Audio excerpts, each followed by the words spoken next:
Қазақтар этногенезінің басталуы.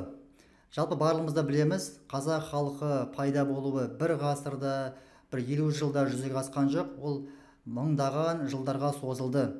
Бірінші, көшпелі өркениеттің пайда болуымен байланысты. Біздің қазақ бабаларымыз, олардың барлығы да осы көшпелілікпен айналысты, шаруашылығы, көшпелі мал шаруашылығы болды.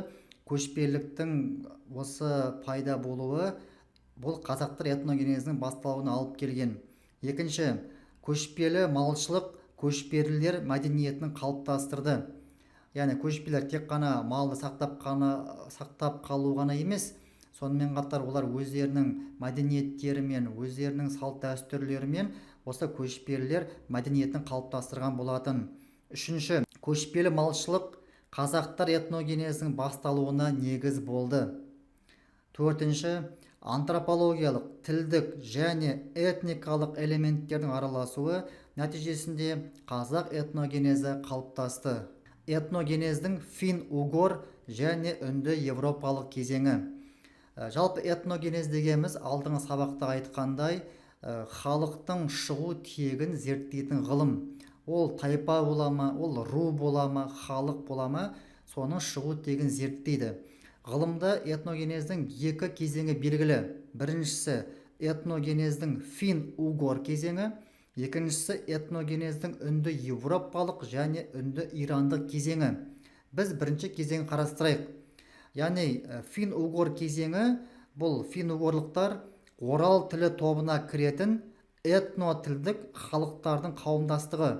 Бұлар көбінесе орталық Европа, шығыс Европа, солтүстік Европа жерлерінде пайда болған халықтардың тарихымен тікелей байланысты.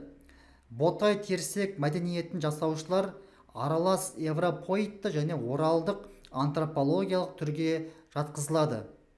Екінші, этногенездің үнді европалық немесе үнді ирандық кезеңі. Бұл көбінесе арилық тайпаларымен тікелей байланыстырады. Қазіргі Иран, Үндістан жағынан келген ари тайпаларымен байланыстыра отырып, этногенездің осы тобын ғалымдар шығарып отыр. Мысалы, Андрон мәдени қауымдастығы, Беғазы Дәндібай және Тасмұла мәдениеттерінің кезеңімен осы үнді европалық ирандық кезең байланыстырылады.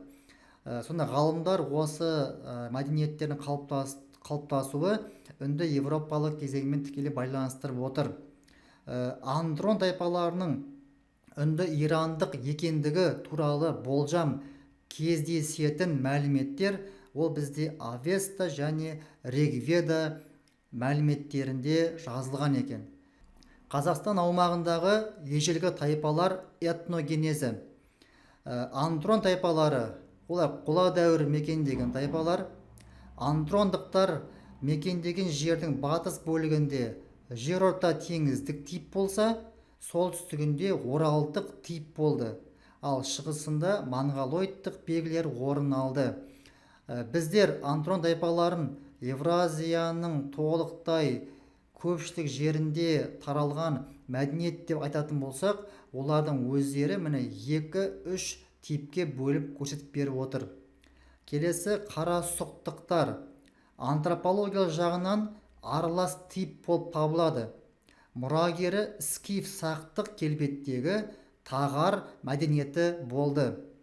Сақтар андрондық қауымдастықтың тікелей мұрагері болып табылады.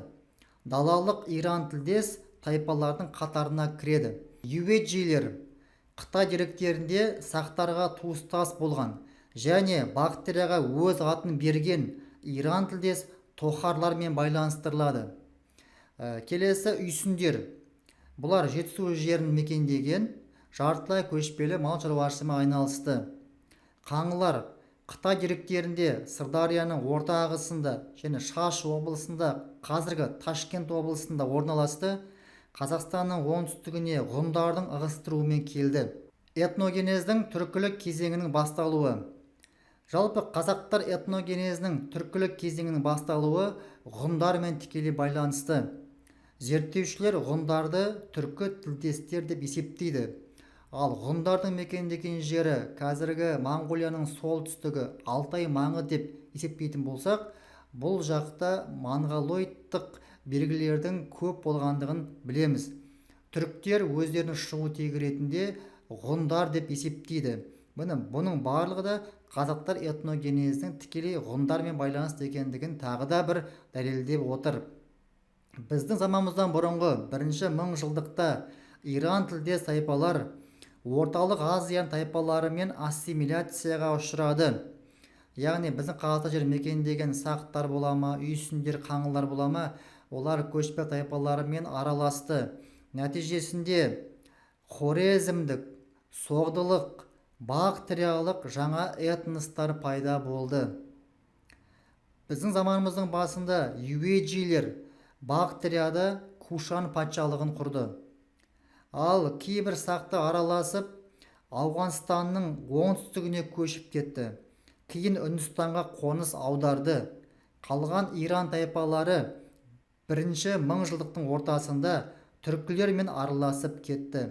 Сонда ежелгі дәуірдегі Андрон, оның мұрагері сақтар, үйсіндер, қаңлылар, бұлардың барлығы да жергілікті көшпелі тайпалармен араласып, басқа, яғни қазіргі хорезмдік, соғдылық, бактериялық этностарды құрды. Ал бір қатары орта ғасырда, соның ішінде ерте орта ғасырда құрылған түрік мемлекетінің түріктермен араласып кетті.